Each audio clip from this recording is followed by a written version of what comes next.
Le sapin et le lutin de Joël Hepp et Amandine Meyer.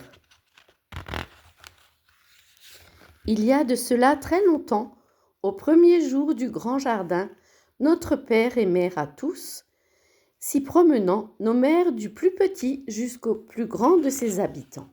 Le chêne, la chenille, le saule, le lynx, l'abeille, la biche, et tous rayonnaient d'être ainsi distingués.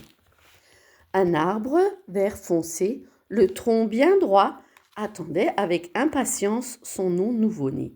Lorsque notre mère à tous passa près de lui, il lui frôla la main. « Oh, ça pique, sapin !» dit-elle surprise. Sur le moment, le sapin n'y pensa pas, tout émerveillé du nom qu'elle lui avait donné. Pourtant, quand notre père et mère à tous plus tard quittèrent le beau jardin, il s'en rappela et crut y voir comme un reproche. Cela lui fit une pointe de chagrin au cœur de son bois. Depuis, tous les sapins entendirent dire un jour « Oh, ça pique, sapin !» Résonnait alors au cœur de leur bois le chagrin du tout premier sapin. Un lutin qui s'était pris d'amitié pour un jeune sapin l'entendit un jour soupirer. « Ah, pourquoi n'ai-je pas de jolies feuilles vertes comme le bouleau, au lieu de ces aiguilles qui me donnent l'air hérissé? Quel triste sort d'être un sapin !» Un lutin en eut du souci. Comment soulager la peine de son ami? Une nuit d'automne, il aperçut une étoile qui s'alluma juste au-dessus de la pointe du sapin.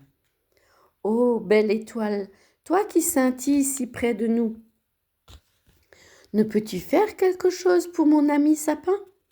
Il aimerait des feuilles d'un beau vert tendre, fraîches et légères au vent, plutôt que ces piquants qui griffent les gens. » L'étoile ne répondit pas. Elle scintilla doucement et la nuit noire l'avala. Au matin, le premier rayon de soleil s'étonna. Là où d'habitude il se heurtait au piquant, il ne trouva que des feuilles tendres. Le sapin métamorphosé rayonnait. Il se sentait si léger que s'il l'avait pu, il serait parti se promener.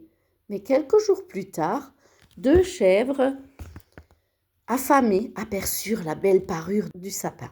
Mais, quel régal, firent les chèvres en mâchant toutes les petites feuilles. Le sapin tenta bien de les griffer au passage, mais d'aiguilles il n'en avait plus. Et il se retrouva bien vite nu comme un ver. « Oh, sapin, ces feuilles étaient belles, mais bien trop appétissantes. » Le lutin se posta sur une souche et attendit la nuit. Quand l'étoile apparut, il lui fit part de son souhait. « Bonne étoile, les chèvres ont mangé toutes les feuilles de mon ami sapin. Ne pourrais-tu lui en donner d'autres, en verre par exemple ?» L'étoile ne répondit rien. Elle scintilla doucement et la nuit noire l'avala. Au matin, le premier rayon du soleil s'étonna. Le sapin fier portait d'étincelantes feuilles de verre. Mais quelques jours plus tard, de gros nuages cachèrent le soleil, poussés par un vent violent, qui bouscula tout sur son passage. Les feuilles de verre gisaient maintenant en 1000 miettes à terre. « Mon petit sapin, quel désastre! Que faire? Des feuilles en fer? Oh non, ce ne serait pas joli.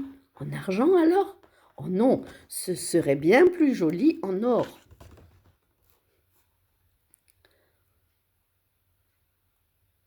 Songea le lutin en observant les feuilles d'automne sur les arbres voisins. La nuit suivante, le lutin attendit la visite de l'étoile amie. Elle vint. « Étoile, le vent d'automne a cassé toutes les feuilles de verre de mon ami sapin. S'il te plaît, accepte un dernier vœu. Des feuilles en or. » L'étoile ne répondit rien. Elle scintilla doucement et la nuit noire l'avala. Au matin, on eût dit que le soleil était descendu sur terre, tant la parure d'or du petit sapin étincelait. Il se tenait bien droit pour faire honneur à son bel habit. Mais comme le jour baissait, un pauvre homme arriva. Il avait faim et froid et se hâtait vers le village. Comme il n'avait plus d'argent, il voulait proposer ses services contre un repas et un lit pour la nuit. Mais voudra-t-on de lui? Il parvint au sapin et ne crut pas ses yeux. De l'or! Mon Dieu, quelle merveille! Il regarda de tous côtés, puis ne voyant rien venir, il dépouilla le sapin de toutes ses feuilles d'or. Petit sapin, dit le lutin, nous n'aurions pas dû changer tes aiguilles. Personne jamais n'a voulu les voler ni les manger. Le vent ne pouvait pas les blesser. 3 fois l'étoile nous a écoutés. Sera-t-elle encore là ce soir? La nuit tomba, pas une seule étoile au ciel. La neige légère tomba sans un bruit. Vers le matin, dans un pâle soleil se montra. Elle couvrait tout alentour. Le sapin, lui, portait un épais manteau blanc qui laissait percevoir çà et là ses aiguilles retrouvées. Soulagé, le lutin lui dit « Comme tu es beau, sapin, c'est bien ainsi, nous ne te changerons plus. » Au cours de la journée, les écureuils, lapins et oiseaux dessinèrent leurs traces dans la neige immaculée. Mais quand la nuit fut de retour sous un ciel rempli d'étoiles, tous avaient disparu. Où étaient-ils passés? Resté seul, le lutin vit apparaître l'étoile, plus scintillante, plus proche encore. Il ôta son bonnet et s'inclina les mains contre son cœur. « Étoile, ma bonne étoile, tu veilles si bien sur nous. » Un chant soudain s'éleva, puis une petite voix sortant de sous le sapin. « Ami lutin, viens à la fête !» Puis une autre. « Apporte ta lanterne, nous en aurons besoin. » Le lutin se faufila sous la vaste ramure du sapin et retrouva les habitants du grand jardin. « Amis lutins, tous à la fête !» Les écureuils et les lapins, araignées, merles et merlettes, dans un habit de satin.